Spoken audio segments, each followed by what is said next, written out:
Bersyukur itu perlu terus latihan. Jangan hanya rasa syukur hanya saat memiliki sesuatu. Allah mengabulkan doa-doa ketika kita sudah siap, bukan ketika kita menginginkannya.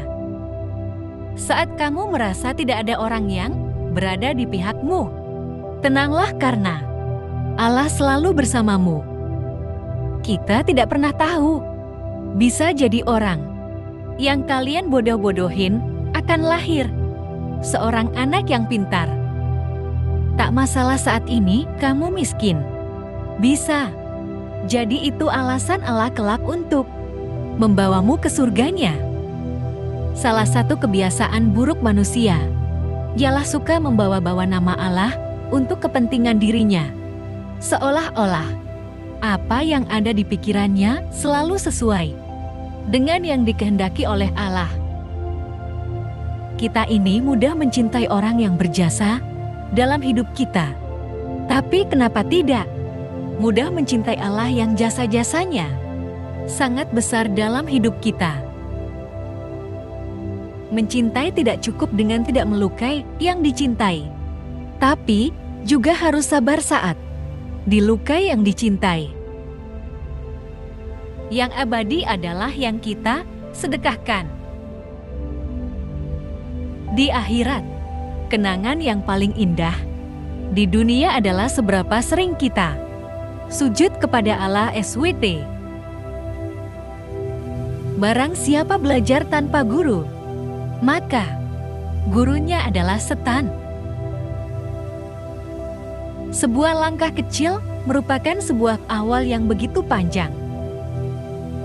Allah akan mengganti semua luka yang pernah engkau rasakan dengan kebahagiaan yang tak pernah terduga. Allah tidak pernah ingkar pada hambanya, meski sekecil biji zarah pun janji Allah selalu ditepati. Saat kamu merasa tidak ada orang yang berada di pihakmu, tenanglah karena Allah selalu bersamamu. Jangan pernah putus asa saat merasa dalam kesulitan, sebab Allah menyertakan kemudahan setelah kesulitan.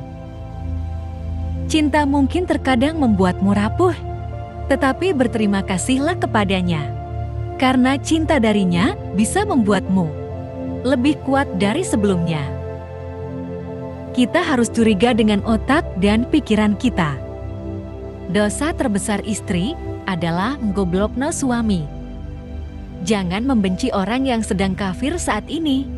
Bisa saja suatu saat orang tersebutlah yang mensyafati kamu. Tirulah Kanjeng Nabi Muhammad SAW yang berdoa kepada Allah SWT untuk Sayyidina Umar bin Khattab yang saat itu sedang kafir. Untuk memperbaiki manusia itu butuh proses, tidak bisa langsung dihabisi. Jika tugas kenabian hanya untuk menghabisi keburukan, tentu bermitra dengan Israel jauh lebih efektif ketimbang bermitra dengan Jibril. Kalau malaikat datang dan memberitahu saya bahwa kelak saya akan masuk neraka selamanya, apakah saya akan berhenti menyembah Tuhan? Tidak, saya akan terus menyembah Tuhan. Sebesar apapun dosa seseorang, tidak ada yang berhak menghalangi rasa cinta hamba pada Tuhannya, meski cara yang digunakan untuk menunjukkan rasa cinta itu terasa aneh di mata kita.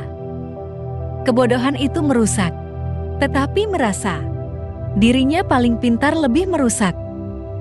Seringkali kita mengabaikan hal-hal kecil, padahal dari sanalah sesuatu yang besar lahir dan tumbuh. Harapan dan keinginan ini seharusnya sejalan. Ya, sejalan dengan betapa besar usaha yang kamu lakukan dalam mewujudkannya.